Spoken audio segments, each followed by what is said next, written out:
Welcome to a bonus episode of We Read It One Night.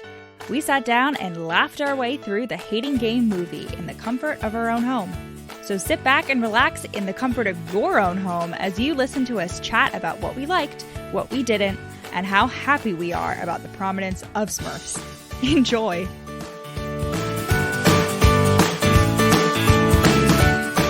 Ho, ho, ho! Merry Christmas, listeners! Woo-hoo! You're listening, hopefully. Oh, Jesus Christ. Jesus Christ, it's Christmas. It's your birthday. Happy birthday. Hopefully you're not actually listening to this on Christmas, and unless you don't celebrate Christmas, in which case I hope you are listening to it on Christmas. As the girl who made us watch all of Bridgerton last Christmas. And everybody loved it. Like, what are you implying? Why are you short selling us? Maybe we're worth it too. You're right. Yeah, we're on the same level as Bridgerton. Anyway, the Hating Game movie. Woohoo! Woo! This was a treat, and it was actually holiday themed, which I really enjoyed. It started out the day before Thanksgiving and went not quite to Christmas, but like there were quite the Christmas decorations and Santa Claus appearing as himself. Yes. If you look at the credits. It was amazing. So this isn't going to be a traditional recap. If you want to know what happened in this movie, just go and listen to our recap episode of the book because it was pretty faithful. We're not going to just tell you what happens in the book again because that's boring, I think, for everybody. We're just going to have a little chat about this movie. I thought Lucy Hale was really good as Lucy. I didn't really know what to expect because I haven't really watched anything with her before. I never watched Pretty Little Liars or anything, but she was really good. Yeah, I don't really have any complaints. She was appropriately like small, yeah, and like spunky. And Josh, I thought was really good too. Like he was definitely handsome enough. The only thing that was slightly off for me, and I can't put my finger on it on why, it was like his voice, and just sometimes it was just slightly. I don't know if it was too deep, not deep enough, something about it, but. Other than that, like I thought it was really good. Yeah, I got over like my irrational Lucy Hale aversion in this movie because like I too didn't watch Pretty Little Liars, but for some reason Lucy Hale is just one of those actresses where like my mind was like, oh, she's in that movie, I don't want to see it. But that did not apply for this one, and she was very good. Danny was much more likable in the movie than the book, and despite the fact that they did not cast an actor with quote silvery blonde skin in the movie, I thought he was really great and he was very likable. Listen, they changed the paintball scene happened in the snow this time because it's happening around like Thanksgiving and Christmas and everything. But you still need sunscreen when you're in the snow. In fact, sometimes you need it more than ever because the sun refracts off the snow and gives you skin cancer. Well, that's why they have the face shields. So I really think that we would have benefited from. They have the face shields in the paintball scene, Rachel, because so they don't like lose an eye. Yeah, I guess. Anyway, yeah, I like Danny, and I did find there was a point where I was like, oh no, like, am I gonna like Danny in this movie? Like, yeah, bad news bears. I don't dislike him, but I get why he isn't the hero because he's just like kind of like murphy and like annoying. We watched this with our mom, and the entire time he was like, this Josh guy, he's so toxic, don't go for him, come on. But mom didn't really like Danny either, so no, mom was like, be by yourself, don't go for any of it. Which is fair. They turned Danny into just like this like klutz. And he, at least twice, he like tries to throw a book to Lucy, and she like just completely misses or like hits her with it. Yeah. No, he does it like on multiple occasions. He keeps trying to throw her things, and then she's just like, "What?" And he's like, he keeps being like, "Oh, should have made eye contact first." And I'm like, but Danny is like such a cute like nerd, and he just like is like geeks out about all this stuff, and like they show like her having a really great conversation with him after their date, and the only negative interaction we see her having with Danny is like when he, unintentionally insults a book that she like really likes, that she acquired. But he's not doing that to be mean. No, but she does like she changes herself for him. So it shows that like she's like, oh yeah, I hated that book too. It's so boring. That's on her. Like that's not him. I know, but I'm saying it shows it shows that she doesn't necessarily feel comfortable to be herself Sure, around but him. there's nothing wrong with Danny per No, se. no, no, no, no. Although he does also give her a business card. Like they're on a date and he's like, "Oh, I got something for you." And she's like, "Oh, that's so nice." Oh, And then yeah, he hands like his business card. that's true. But we didn't get any of it. Like after they kiss, after she's like, "Let's try kissing." Like he doesn't seem we don't have that moment in the book where she's like, "Oh, he seems like he's mad because he didn't get to be the one to break it off because I broke it off." Yeah, no, they continue to be friends afterward, which is Brown hair cute. Danny is significantly more likable than silvery blonde Yes. Danny. But someone who is not more likable in this movie is Josh's fucking family. They're Oh my like even God. worse. They're just 10 times more horrible. Yes. And even Elaine, like I know we dunked on the Oh, mom, yeah. Josh's mom in the book, rightfully so, because like she, never stands up for her son against her husband in any like meaningful way. But like she is like openly, I forget what she does, but like some of her interactions with Josh, I'm like, oh, so you're also part of the problem. Like Oh, some for of the things she sure. says about Josh. And they add that story about like the weekend that Josh gets his MBA. He's like, yeah, my dad invited my brother and 2 surgeons on a fishing trip that weekend instead of presumably coming to my graduation. And he said I wouldn't like feel comfortable coming because I would feel out of my depth with these surgeons. But the fact that his brother Patrick like said yes to that and wasn't like, fuck off, I'm going to my brother's graduation. Yeah, and just for some reason, like even though like the dialogue and scenario of the whole Mindy situation really wasn't changed at all, for some reason it was just like so much worse. Like I was just like, you guys are just even worse people than I already thought you were. And I did like that Lucy at that point, she does it. She's like, Mindy and Pat, like, you shouldn't be embarrassed, Josh. Mindy and Patrick should be the one that are embarrassed. And I liked that they added that little like Lucy acknowledging how fucked this is. Yeah, because she doesn't explicitly call them out in the book, I don't think. And that was definitely deserved. They also are getting married on a fucking mountain in upstate New York in wintertime outside. Okay. Oh, yeah. So like they're already assholes. Like, what the fuck? Why are you making your guests sit outside in upstate New York winter? What? I was like, team push Mindy and Patrick off the mountain. Please. To be fair, it was Lucy's choice to inexplicably wear like a short sleeve dress to this like winter outdoor wedding. Like you could have just like YOLO'd and worn snow pants. That's what I would have done. Yeah, but like what the fuck? Like, why are you making your guests do it? That's so dumb. Yeah. A character I like that they added was Jaffrey, the hotelier. Yeah, he's great. Just for no reason. But he kind of filled the role that Danny had just recently vacated. The like goofy, I guess there was just like they had to have like a nice goofy side character. Helene, the boss, they changed her to Helen for some reason, I guess because it doesn't sound as much like Elaine, the mom. And she's no longer French. And she also was significantly less likable, I feel like, in the movie because she was just like, I feel like, I mean, I guess like at its root, it was the same situation in the book where she like had just kept Lucy in this job instead of promoting her. But she's just much more explicitly like, yeah, I want to promote you because you already do all the things about my job that I hate. And so like you're useful to have around. And when Lucy's like, she's like, I should have promoted you a long time ago. And Lucy's like, why didn't you? And Helen is like outright just like, oh, well, you never asked. And like, it was much more convenient for me to keep you. Like, I was like down with the capitalist elite. Like, what the fuck, Elaine? Like, you suck. They also really ramped up Mr. Bexley's like sexual harassment. But I did like at the end, there's like a little line in which Lucy like gives the HR lady, like, she's like, here's a year's worth of like sexual harassment complaints about Mr. Bexley. Like, give that to the board. So like we do get a little like, Zing. Justice. Yeah. Like Mr. Bexley gets his comeuppance. And Josh, as he's quitting, like we have him quit on screen instead of off screen, like in the book. And he does like yell at Mr. Bexley and he's like, stop being such a, you're a total dick. Which it's like a little better, but still not enough. Yeah, for sure. Josh is still a bad ally because he's still like, I just like, again, like you don't get to just like be silent and then, oh, now just because like you've quit, you're going to like say something. Like, no, you're still like laughing. Like, it's not even like Josh just like remained silent and like didn't like respond in any way every time Bexley did stuff. Like he was like smiling and laughing and like being a dude bro with him.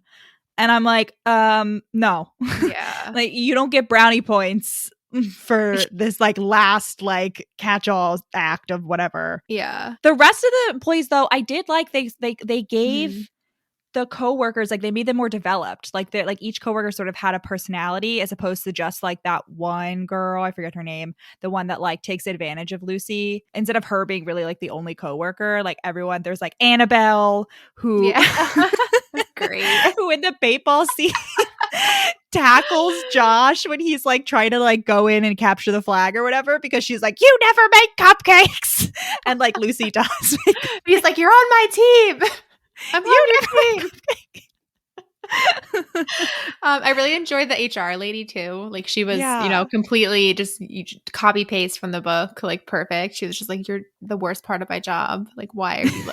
Why?" And it's and like so I love that we kept in the HR complaints, and I also love that they made the Bexley versus Gammon thing. Like in the book, it's sort of just implied that like, oh, like they don't really get along that well, but like otherwise, like the company's working fine, and it's really just Josh and Lucy who are like having the fight.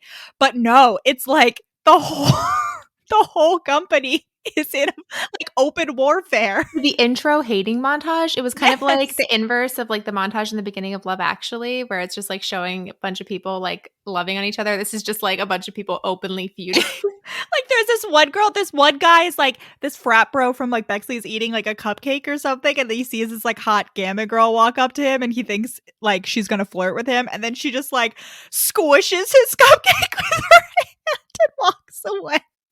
No, she like squishes it and the jelly like squirts up all over his shirt. Yeah. It's like a projectile. Yeah. I just really liked that they like fleshed out. And I like that they gave like however much Lucy is still sort of like friendless, like she does like have friends, you know what I mean? She has like friendly relationships with people at work that I feel like didn't really exist in the book. Yeah, for sure. Like she has a community. And just like more minor things, but like Lucy's outfits were great. Shout out to costume director Astrid Brucker. I think that was the name in the credits. Yes, because I just loved all her outfits. This all stuff I would wear, and it was just such a theme. It was all like maroon, red, like deep green, and then like plaid either on the top or the bottom. And she had like the whole I don't it's not exactly a bolo tie, but like the little like skinny bows at her like collar the whole time. And it was just like, oh, I love it. I loved all of Lucy's outfits. Yeah. Hallmark Christmas movie people take notes because she had like the perfect mix of like cute outfit but also holiday themed. Yeah, and they even managed to make the like sexy dress something that like was still like sexy and maybe a little like edgy but like plausibly work appropriate, you know what I mean? They cut the fishnet stockings. Yeah, that's what I'm saying. Like we didn't get the sparkly fishnets, which was disappointing. Right, but it was still definitely like it makes sense that Josh has the reaction to it that he does. But it's still like I'm not like it's very short, but also then again, so are a lot of her exactly dresses are very short, like not work appropriate, and she doesn't wear tights most of the time. But like whatever, even though she lives in New York, which is a thing. This movie takes place in New York, so in the book it's never specified.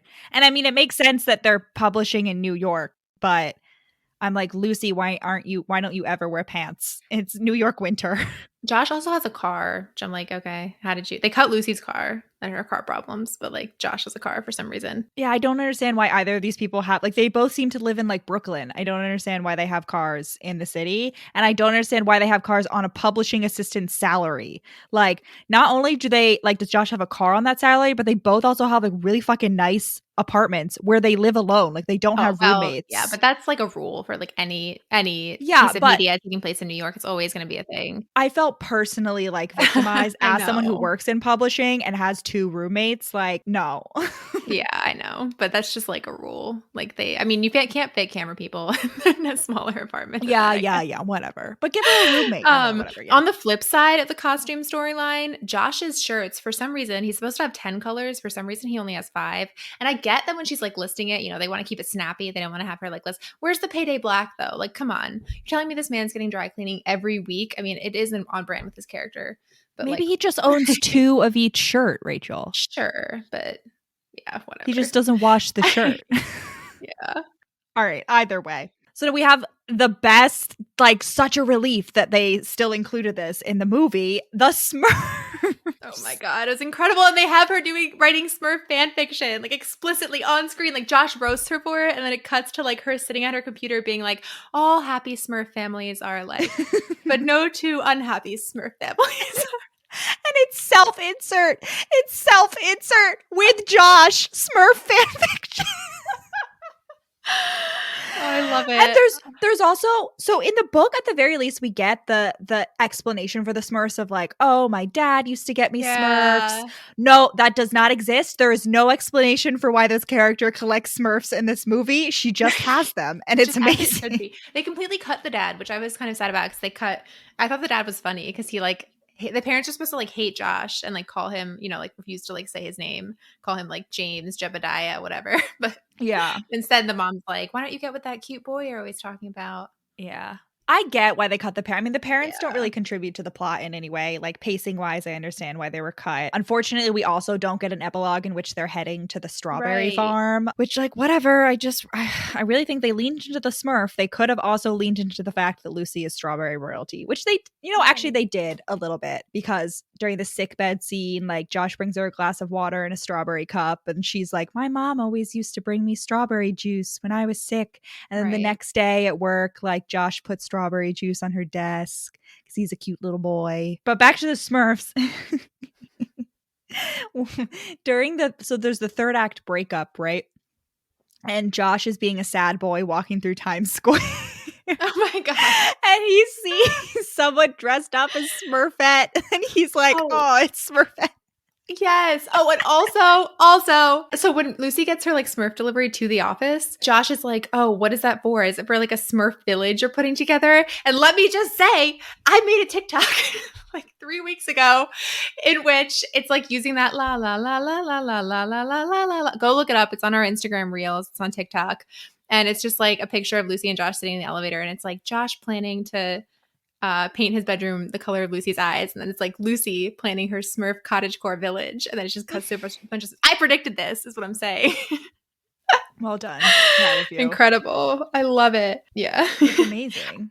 They don't. Another thing with the strawberry royalty that they don't really lean into is they don't have her like wax poetic about being like allegedly bullied for like being from a strawberry farm and or being like small and cute, which I feel like good because I could not have like bought that if it was. They did, however, maintain the height difference between Josh and Lucy. Oh, like 100%. God, like I swear to God, if Lucy Hale didn't get some sort of like workers' comp after this movie for like all the neck problems that like for all the chiropractor visits she had to make in order to to like recover from filming this movie, because like she was like a foot and a half shorter than this man that they got to play Josh. Yes, it was fine. It was still cute, but it was like they really went in on the height difference. No, I liked it. And then so the part where she shows up at his apartment, and then in the book it's like he picked her up like a rolled up newspaper.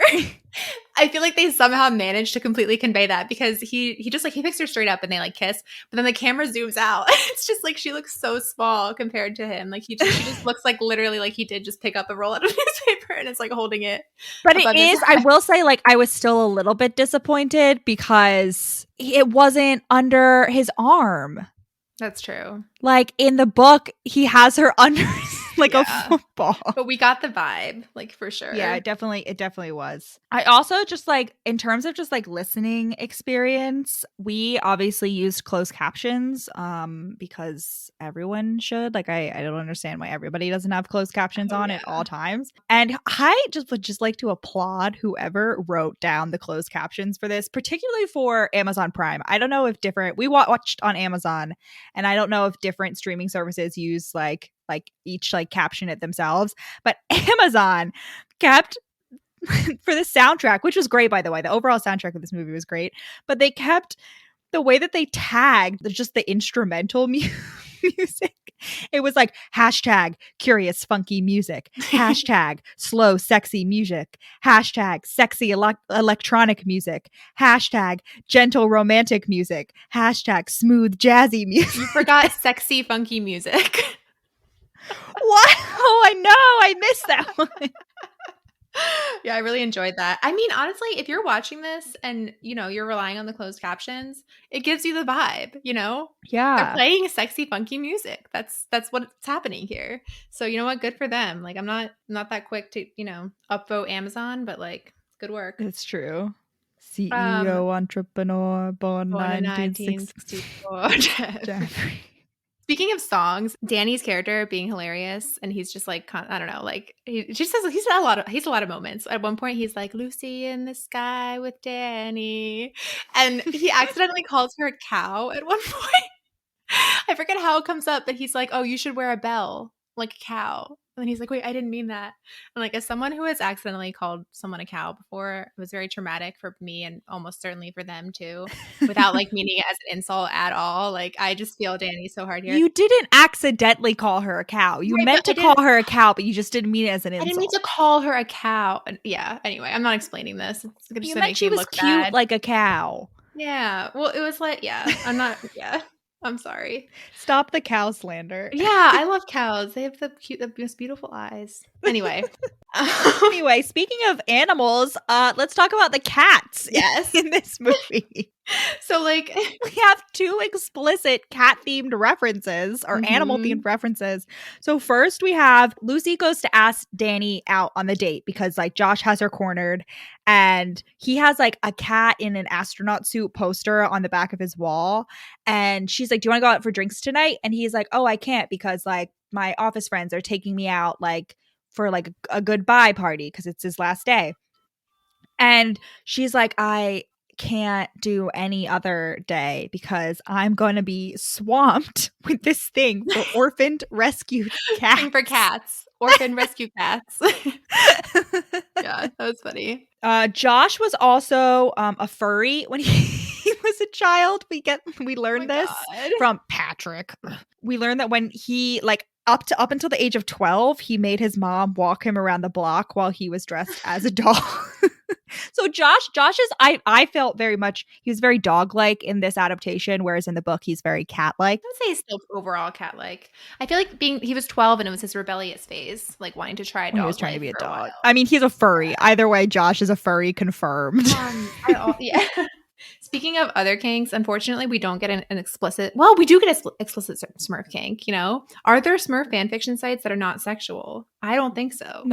No, For sure. So No she's way. writing on that Smurf kink. We also get not quite explicit choking fetish, but like in her head, you know, we get one of those like scenes like in Mean Girls where like all the kids start acting like animals at the ball water fountain. It's like that where like Lucy's like envisioning it, and then we see the scene of like her choking Josh. Yeah, and Josh calls her out on it. She's like, "What do you have like a choking like in the elevator scene?"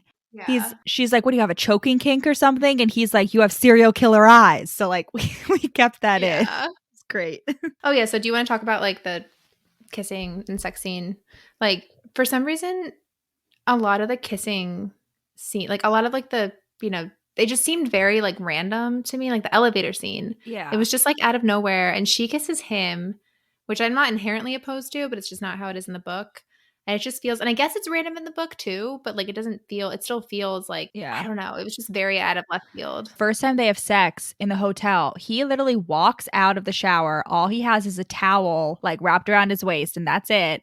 And they start kissing. And for some reason I was like, I mean, like it's very obvious they're going to have sex, but like this still feels so random. When they're at his apartment, the apartment scene where she shows up, it's like, I think it was much better done in the book because like in this one, they like are literally on top of each other and like they're literally about to like start taking their clothes off.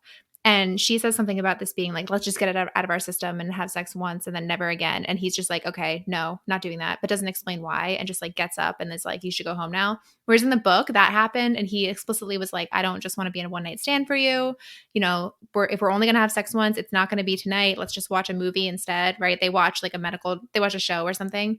Whereas here, he just like abruptly is like, you need to go home and doesn't explain why he's upset, which is why it feels extremely random why is he suddenly okay with sleeping at the hotel like without ever explaining what changed and like nothing did change. Yeah. Overall, the I think the romance, like it just felt very surface level for me. And I really struggled with like trying to define what was different because it really was like very, very faithful to the book. Yeah. Like it used direct quotes from the book. And I didn't feel that it was very surface level in the book. And maybe that has to do with the fact that we're in Lucy's head. So we're getting a lot more of like her internal emotions than it's possible to do in a movie.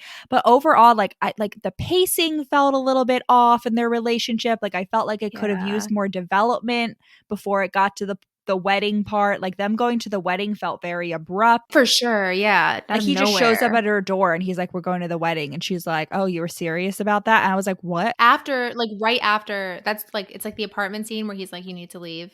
Like, we're not having sex." And then, like, the next scene is just her, like, decorating her Christmas tree and him showing up at her apartment. Yeah. Like, yeah, it makes no sense. Yeah, I just don't know, like, and it wasn't like Lucy Hale and what's his name, Austin something, the guy that played Josh. Yeah, They had really great chemistry, for and I think sure. that they're both like talented actors, and I thought that like the script was like well written, like dialogue wise. There was just something, For sure, yeah, and you I know. couldn't tell you, I mean, as the French say, it lacked that certain je ne sais quoi.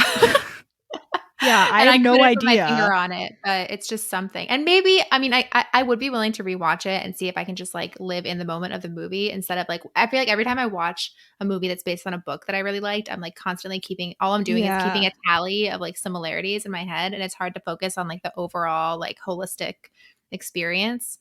yeah. But yeah, it It was was something. very there was just something missing. Although there's little tidbits that I like that they added that they can't really have in the book, like just a lot more of like Josh's reactions to Lucy that like it wouldn't make sense for Lucy in the book to notice, but that we can see in the movie. So like, well, first of all, at the very beginning of the movie, they're playing the copycat game. They're just like mimicking each Yeah. other. And I thought that was very cute. And then Josh, like, she's putting on lipstick and Josh is like watching her and he has like a little cute smile on his face. And I forget at what point mom said this, but so they stare at each other a lot. There's like a lot of like Staring montages game. where they're playing the staring game, and mom is like, he's just like my cousin, the one who stares, which Back up and tell that story. So, like, a few days ago, mom was telling me this story about how he has this cousin when he was younger who would just come over and, like, just stare. Like, instead of having a normal conversation, he just, like, stares at you. And it's, like, very disconcerting. And how our grandfather went to a funeral last week and he saw this man and he was like, "Wow, that's weird. That man really reminds me of our cousin just because of the way he stares." And then he realized it was the cousin because they haven't seen each other in he like leans in, like his eyes get wide, and he just like really like focuses on you. years. Like that's the way it was described. So I thought that was funny. Yeah, I also thought of, yeah, there was also at one point, like, before Josh, like, drives Lucy to the date with Danny, he's like, "You spent 22 minutes on your makeup." And so, like, I feel like that, I don't know. I feel like that was like a subtle, maybe not so subtle way to show just like how aware of her Yeah, he he just is, like like, the times entire her. time. Josh is also Satan's little helper in Lucy's phone, which I Oh thought yeah. was funny. Like she texts him at one point. We see I that. just love the Christmas theming. It just felt so, like, Yeah. natural and great and cozy. Yeah. Also, when Lucy's talking about her date, like Josh is like, what are you going to talk about? Like, he's making fun of her. He's like, what are you going to talk about? Like that book that you like or whatever. And she's like, no, I just thought I'd tell him I'm not wearing any panties. And I was Oh like, my and then god. Josh just creamed in his pants. He Yep. just right there. Yeah. Very inconvenient. And as she's like leaving the car to go, because it's like raining, that's why he drives her Yeah, in she's the like, "Pull over, movie. let me out." Yeah. Yeah, she's like, yeah, because they get in they're having a little word mat A fight. tiff. She's like, get out. And then like she goes out into the pouring rain and he's like, wait, at least take my umbrella. He like tries to Yeah. hit her the umbrella. Yeah. Oh, and, like, he needs the umbrella too. Yeah. But after she like tells him, she's like, Danny just called me beautiful, and like I don't even know whether he's messing with me. Like they have that interaction in Mhm. the bar. The next day Josh comes in and he's very disheveled, naturally, because he's been like Mm. stressing about the fact that Lucy was on a date and that they had a fight. But he looks, first of all, he looks way better. Like his hair just looks infinitely better like this, I think. And this was the first time where I saw him and I was like, oh, he looked like Henry Cavill, specifically the actor. And Henry Cavill is like the most recent actor to play Superman. And I was like, it's old school Superman. Like, we got it. There he is. Yeah, no, yeah, that's great. We also get the weapons removal scene. Oh, yes. Oh my god, and it didn't feel that unnatural. Like, it felt totally. No, I was like, okay, so this is what they mean. Because Yes. the way it describes in the book, I think is much more elaborate than what they actually ended up doing because they only remove like 2 weapons. Some other little details that I really enjoyed. I just now, like, I'm processing why they probably did this, but they move around, like, one major thing plot wise, which is like Lucy overhearing, or not, hearing Josh say to his boss, like, "I don't need help beating her." They make Uh-huh. that as the catalyst for the third act breakup. That's like the big thing that happens at the end. Whereas in the book, it happens earlier. And then like the third act breakup is just like her being mad that Josh didn't tell her about his like family issues and that Mindy was his ex-girlfriend, and then also just like worrying about the promotion. But right before that happens, third act breakup, they're like in bed at his house. It's like after they've gotten back from the wedding, and it like zooms over to his bedstand where he's apparently reading 100 Years of Solitude by Gabriel Garcia Marquez. And I don't know if anyone else will relate to this, probably not. But so when I was in like 12th grade, my English teacher decided to assign everyone in the class a different book that he like thought would personally like resonate with each of us. And the book that he assigned to me was 100 Years of Solitude. And I, for some reason, I don't know, maybe no one else would think this, but I like took that as a personal slight. Like he was like saying to me, you're going to be alone forever. This is the book for you. He assigned this other girl Pride and Prejudice. And I was like, my friend, thank you. And anyway, it's a very long book. Also, another reason I was bitter, much longer than Pride and Prejudice. And I read it like at work, but it's not actually about being forever alone. It's like it's magical realism about like a multi-generational family. But anyway, the fact that Josh is reading that right before the third act breakup, when he's on the brink of possibly 100 Years of Solitude if Lucy doesn't forgive him, I don't know if that's the symbolism they were going for, but that's what I took from it. You know what? I that works. That works for me. That's it. Also, so in case anyone was curious about the whole Josh painting his bedroom Lucy's eye color, Yeah. which it just felt like 10 times more creepier than it did in the book. Like I just like pictured myself like in it. Maybe it was because it was real people, and I like pictured myself like in Lucy's situation, and like I walk into this man's apartment and he is like, look, like my bedroom walls match your eyes. Like I'm running, like I'm just booking it out of there. Like that's so, I just like, oh, I had like a visceral reaction where I'd be like, oh no, no, no, no. But Lucy Hale's eyes aren't blue, so naturally the walls are not blue. They are Benjamin Moore Calypso green, which is a very beautiful shade of green. I was like, I would like to paint a room that color. Is this a real? Was this like a Benjamin Moore? Yeah, it was a Benjamin Moore sponsorship. Is it a real color? Let me look it up. I don't know. I really liked it though. It was really, it's like a dark sort of like foresty. It's real, not forest green. It's like a really, it's a really beautiful green. Yeah, I love it. Wow. Which, and I don't know. I thought Lucy Hale had brown eyes. I think she does, but I guess she has green eyes. Either way, it's hard. No, she does. They're hazel. So I mean, but not Calypso green. No. They are not the shade of green that was the wall. But it was a very beautiful shade of green. Yeah, it was. Another very niche thing that just wasn't how I pictured was the bar where she goes with Danny for their date. For some reason, I have a very vivid mental image of that being like a big open like sports bar space with like lots of like tables and like a big bar. And just like, I don't know why, just like, and it was just like the complete opposite. It was like a cozy, like Hallmark movie Christmas bar, which I didn't dislike, but it was just like, I don't know, very, very small. I also imagined it as big, but like more modern. I think I was specifically imagining this one bar near where I work in Midtown. That's like that where we usually go for happy hour when we do like team happy hours back in pre-Panini times. That's what I think. That's the bar that I was imagining, but like maybe like slightly different in my head. Mm-hmm. And the other thing, like even so, reading the book and watching the movie, I for some reason just did not. I feel like some other people, including Mom, thought Josh is like such a jerk and like treats her so badly like in the beginning. And for some reason I never really like viscerally felt that like either in the book or the movie, which I don't know, maybe it's a character flaw in me personally. But the only time I really felt it in the movie was when she like walks in and like wearing her sexy dress and like trips and literally face plants, like her stuff is all over the floor and Josh doesn't move an inch to help her. I'm like, dude, come on. Yeah. If someone physically injures themselves in front of you, like you have to at least like pretend like you're gonna get, even if they like get right up, you should be like, oh my God, do you need a hand? Okay? Yeah. Exactly. Yeah. Yeah. I mean, I've just like never really understood why. Like, I know Josh's whole thing is that he's like prickly and that people always tell him like he's not the guy that you like settle down with. He's like the one night stand or whatever. But I was just like, why? Like, here's the thing. Like, I can understand being like introverted and standoffish and not really like being like a bubbly person who likes to just like have chats and like small talk and all of that. But I just feel like there's a difference between doing that. Like, why did you think that your optimal flirting technique would be like just being openly hostile to this girl. And for some reason it just stood out a lot more in the movie. I think because it was like real people. So I was like, oh, this is a real person like acting this way. And I'm like, I mean, like I still, believed in the romance or whatever. And I still found plenty like of cute things to like about Josh. But I was like, bro, this is not the way. She was like dishing it out just as much.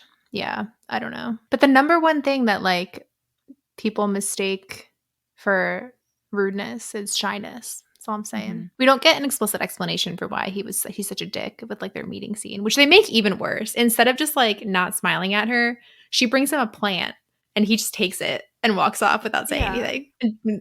No change in facial features. And the plant is not there. I looked at his desk. Afterward. The plant is not there. Where's the plant? What did you do with the plant, Joshua? Another thing we never got is like his creepy magpie like tendencies where he like collects like the post-it note that she kisses and like an origami swan she makes and like I forget what else. The plant could have been something he had in his apartment but didn't. But you know what I discovered? So the pot that she brings the plant in, a bunch of people have that pot. Specifically, Allie Hazelwood, she like posted, she was like, I have the same plant pot. Then like Emily Henry, who wrote, we haven't done her yet, but she wrote Beach Read and People We Don't Meet on Vacation. She also has that plant pot. So it's like I'm like, where'd y'all get this? Like, wait, I forget what it looks like. It's like blue. It's like ceramic and it has like, I think it's like a tannish sort of like drips around the edge, but it's like mostly blue. Huh. When I just Googled Hating Game plant pot, like it's a bunch of pictures of the book, but also a Joshua Templeman smelling candle, apparently. What is it? What does he smell like? I have no idea. It's called Novelly Yours. It's on Pinterest. And it's mint, coffee, pepper, metal, and leather. Metal? Anyway, can I just say I love their commitment to the throw-up shirt. Lucy throws up on Josh at the paintball scene, and he continues to have a throw-up stain the entire time he's taking care of her until his brother shows up to give him a new shirt. But it appears that he's still wearing the throw-up shirt underneath that sweater. And I just love that. So the throw-up shirt, like, it's a fucking great outfit. He has like these like black workout pants on, and this like tight like spandex like black like shirt that's like tucked into the workout sweatpants, and it's just like a really good look. And he wears it like throughout the sickbed scene, which is probably like the longest scene in the movie. And the whole time I was like, I know there's throw up on that shirt, but like you can't really see it that much, and like this is a good look. This is Josh's best look in the whole movie. But I specifically appreciated that because when I was a kid, I just remember like watching cartoons. Whenever a character would like, get wet or like get paint thrown on them or like, Tom and Jerry, like they get whatever, just like any kind of like messy scene, it always really bothered me how like the next scene, even though there was no space for them to like have cleaned up, their clothes would just be magically restored to like normal cleanness. And so I appreciated the commitment. Oh, one thing, I think the major change from the book was the ending. So I know in the Hating Game episode, I complained bitterly about the fact that we didn't find out whether Lucy gets the job. Yeah. But honestly, like that would have been preferable to the cheese fest that we got at the end of this movie when like Lucy comes down, everyone's in the conference room, and Josh, for some reason, despite having quit and like no longer like not being part of the hiring committee in any way, he like gives this big speech about like how great she's gonna be, and it's like very, and then they make out and all of their coworkers like clap, and I just like felt very nasty about it the whole time. I didn't like it. I would have preferred if I would have liked that they told us she got the job, and I would have preferred it be like she gets out of the interview, she's like, I nailed it. Her and Josh get back together some way, and then she like it cuts to the end scene, which was like 6 months later or wherever, where like her and Josh are talking on the phone, and then they like meet up, and like they're both in their like new respective like high powered jobs. Yeah, I totally agree. It was somehow like worse. Yeah, why does he get to give her the news when he's just like I just don't understand. Employee? Like, and the reason that he didn't tell her that he was going to quit, despite the fact that it's like a much bigger impediment to the relationship in the movie than it is in the book. Like Lucy's constantly bringing up that like they're competing for the same job, and like that's why it would never work. The reason Josh doesn't tell her that he quit is not because he only does it like right like 2 days earlier, but because Helen fucking Oh my Helen God. told him not to. Why? Because What? because she's like fighting with Josh lights a fire under your ass. And so like Fucking God. I wanted it to like motivate you. And I was like, Oh "Oh, my fuck you, God. Helen." Like down with the Yeah. capitalist elite. Oh my God. It's so fucking annoying. I know. Helen just really rubbed me the wrong way. Like, just the scenes where Yeah. she's just like doing yoga and she's like, yeah, Lucy, go do all the shitty parts of my job for me, but also I'm not going to promote you Yeah. for 10 fucking years. And we have like, Lucy's just been stuck in this dead end job. Like, we have that scene where she's trying to get recommendations and like no one knows who she is because hasn't been there for 10 years. Like, what the hell? Yeah. And listen, like I mean they made Mr. Bexley like more explicitly bad in the movie, but like for some reason like Elaine is like worse in some ways because like Bexley like he just felt in a lot of ways like a caricature. Like he Mhm. just felt like really like I'm going to be the biggest misogynistic pig. And also no paid holiday Friday after Thanksgiving, like just Yeah, but just everything. like in general, like Yeah. Bexley, he felt he was like larger than life. His character was like a lot Yeah. more like in your face. I'm a misogynist than he was in the book. And so like I wasn't even I was just like I couldn't even like take him seriously to some extent. I was like, oh, I hate this guy, but like Elaine annoyed me more Mhm. because she wasn't called out by the movie as much. She should have Yeah. been. Yeah, for sure. Oh, one other minor point. Lucy's like proposal for the promotion is basically a fan fiction platform. Like her whole thing is like, we're gonna have authors post things chapter by chapter, and the readers can like comment and give feedback and have a conversation with the author before the next chapter is posted. Amazing. But like Amazing. they essentially, I mean, they didn't explicitly credit fan fiction, but like they have her writing fan fiction. So Yeah, like, right. We have that through line. right. So I think we're supposed to assume that it's fan fiction. Yeah. No, it's great. Okay. All right. All right. Let's roll it back over to the cat scale. Okay. As always, we have to give everything we consume a rating on this completely arbitrary scale. I felt Josh was overall more dog-like. He was more like puppy-like, whereas like Danny was a kitten, I think. Yeah, especially because we saw a kitten yesterday. We played Yeah. with a kitten, like in Yeah. right before watching the movie. A very cute kitten. And everyone, just letting you know, you could have seen a video of that kitten if you follow us on Instagram. So if you don't follow us on Instagram, you are missing out on some quality cat content. His name was Plato, and he was very tolerant and playful with us and I knew this was going to be too far as I did it, but I couldn't resist until I like put my face too close to his, and I just saw in his eyes he was like, "Nope, this is enough for me." But I just like couldn't suppress my like violence, cuteness urge. I don't know if anyone else feels that, but like the teeth clenching, like Yeah. just like Yeah. If yeah. only, if only. I want a cat. I need like I just want to be at the point of my life in which I'm in one place long enough to get like Yeah. animals. Cat scale. I'm feeling definitely lower than the book. Hashtag curious funky music is inherently cat-like, but Oh, I thought you said curious monkey music. no, I was like, I funky. don't What's remember more that. curious and funky than a cat? That's all I'm saying. Like a squirrel. Yesterday, we were watching squirrels like bury nuts and then fight each other when they realized that another squirrel had watched them bury their And then nut. like another squirrel would like run over and like unbury the person's nuts Because and steal apparently they it. do that. All right, cat scale. Yeah, all right, 1, 2, 3, 1, 2, 3, 7, 6. 6.5. 6.5. What did we give the book on the cat scale? I think we gave it an 8. Okay. A 7 or an 8. This has to be lower, correspondingly lower. Yeah. Yeah. And I also gave the book less than you did. You gave the Yeah. book a higher score. Oh, the costume director is actually Astrid Brucker, not Bruckley, just so everyone knows. And Santa was played by himself. Yeah. For all your casting director and Santa needs. Godspeed, comrades.